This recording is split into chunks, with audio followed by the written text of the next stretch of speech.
તો ચાલો એક સીધા સવાલથી શરૂઆત કરીએ. અખંડ ભારતના પહેલા સમ્રાટ કોણ હશે? અરે જો જવાબ નથી ખબર તો કોઈ વાંધો નહીં, કારણ કે આ સવાલનો જવાબ એક એવી રોમાંચક કહાણીમાં છુપાયેલો છે જેણે ભારતના ઇતિહાસની દિશા જ ફેરવી નાખી હતી. તો ચાલો આ જવાબ શોધવા માટે આપણે સમયમાં થોડું પાછા જઈએ, એક એવા યુગમાં જ્યારે ભારતભરમાં રાજકીય અસ્થિરતા હતી અને બસ આ જ માહોલમાં એક સામાન્ય યુવક માટે કંઈક અસાધારણ કરી બતાવવાનો મોકો ઊભો થયો. જરા આંખો બંધ કરીને કલ્પના કરો, ઈસવીસન પૂર્વે 340નું ભારત. આજ જેવું એક અખંડ ભારત નહોતું, પણ નાના નાના રાજ્યોનો એક સમૂહ હતો, જ્યાં દરેક રાજા પોતપોતાની ધૂનમાં મસ્ત હતો. અને બસ આવી જ અંધાધૂંધી અને અરાજકતાની વચ્ચે એક બાળકનો જન્મ થાય છે, ચંદ્રગુપ્ત. ત્યારે કોને ખબર હતી કે આ જ છોકરો મોટો થઈને આ બધા વિખરાયેલા ટુકડાઓને ભેગા કરીને એક એવું સામ્રાજ્ય બનાવશે જેની કોઈએ કલ્પના પણ નહીં કરી હોય. પણ જુઓ, કોઈ પણ મોટી ગાથામાં હીરો એકલો નથી હોતો, ખરું ને? ચંદ્રગુપ્ત પાસે તો એક એવા ગુરુ હતા, એક એવું ભેજું હતું જેણે આખી બાજી જ પલટી નાખી. જી હા, આપણે વાત કરી રહ્યા છીએ આચાર્ય ચાણક્યની. અને જુઓ, ચાણક્યને ખાલી એક શિક્ષક સમજવાની ભૂલ બિલકુલ ન કરતા. એ તો એક માસ્ટરમાઇન્ડ હતા, એક એવા સ્ટ્રેટેજિસ્ટ જેમણે ચંદ્રગુપ્તની આંખોમાં એક સમ્રાટ બનવાની ચિનગારી જોઈ લીધી હતી. તેમણે જ ચંદ્રગુપ્તને એક ભ્રષ્ટ અને અત્યાચારી શાસકને ગાદી પરથી ઉખાડી ફેંકવા માટે તૈયાર કર્યા. અને એમનો ગ્રંથ અર્થશાસ્ત્ર, અરે એ તો આજે પણ પોલિટિકલ સાયન્સના સ્ટુડન્ટ્સ માટે ગાઈડબુક જેવો છે. તો આ બધું થયું કેવી રીતે? આ કોઈ તુક્કો નહોતો, પણ એક પરફેક્ટ પ્લાન હતો. સ્ટેપ 1, સાચા ગુરુ અને સાચા શિષ્યનું મિલન.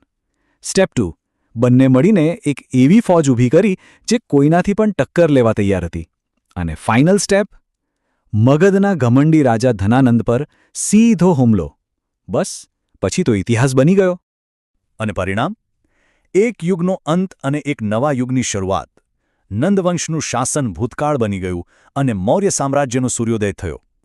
આ તારીખ યાદ રાખવા જેવી છે, ઈસવીસન પૂર્વે 322. આ એ જ વર્ષ હતું જ્યારે ચંદ્રગુપ્ત મૌર્યએ ઓફિશિયલી ભારતના પહેલા અખંડ સામ્રાજ્યનો પાયો નાખ્યો. પણ ગાદી જીતી લેવી એ તો અડધી જ વાત થઈ. અસલી પડકાર તો હવે શરૂ થવાનો હતો. આટલા મોટા સામ્રાજ્ય પર શાસન કરવું, એને ટકાવી રાખવું, એ કેવી રીતે કર્યું ચંદ્રગુપ્તે? ચાલો જોઈએ. ચંદ્રગુપ્ત જીત પછી આરામથી બેઠા નહીં. એમનું મિશન તો ચાલુ જ હતું. એક પછી એક પ્રદેશ જીતીને સામ્રાજ્યને વિસ્તારતા ગયા. અને એમની સૌથી મોટી જીત કોના સામે હતી ખબર છે? ખુદ સિકંદરના સેનાપતિ સેલ્યુકસ નિકેટર સામે. જરા વિચારો, એ સમયે ભારતીય સામ્રાજ્યની સરહદો છેક આજના અફઘાનિસ્તાન સુધી પહોંચી ગઈ હતી. આ કોઈ જેવી તેવી સિદ્ધિ નહોતી. પણ જુઓ, ખાલી તલવારના જોરે કોઈ સામ્રાજ્ય લાંબુ ના ટકે. એના માટે એક મજબૂત સિસ્ટમ જોઈએ. તો ચંદ્રગુપ્તના સામ્રાજ્યના 4 મુખ્ય પિલર હતા. પહેલું, પાટલીપુત્રથી ચાલતું એકદમ સેન્ટ્રલાઇઝ્ડ એડમિનિસ્ટ્રેશન. બીજું, રાજકાજ માટે ચાણક્યના અર્થશાસ્ત્રનો ઉપયોગ. અને ત્રીજું અને ચોથું, એક સુવ્યવસ્થિત તંત્ર અને શક્તિશાળી સૈન્ય. આ જ હતું એમની સફળતાનું સિક્રેટ. અને હવે આપણે વાર્તાના સૌથી ચોંકાવનારા વળાંક પર આવી પહોંચ્યા છીએ. ચંદ્રગુપ્તના જીવનનો છેલ્લો તબક્કો અને એમણે પાછળ શું છોડ્યું એની વાત.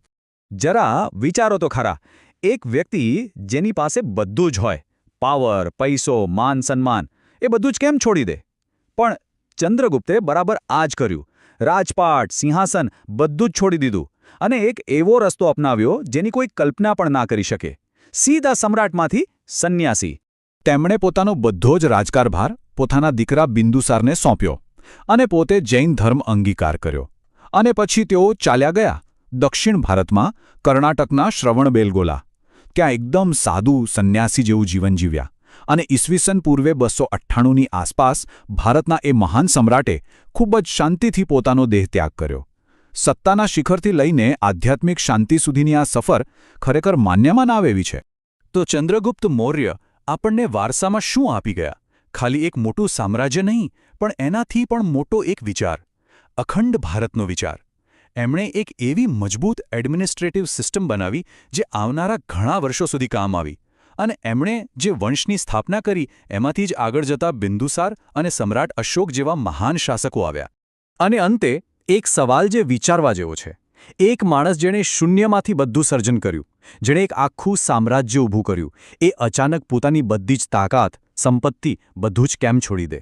આ સવાલ કદાચ ખાલી ચંદ્રગુપ્ત વિશે નથી, પણ સત્તા, સફળતા અને જીવનના સાચા અર્થ વિશે પણ આપણને વિચારતા કરી મૂકે છે.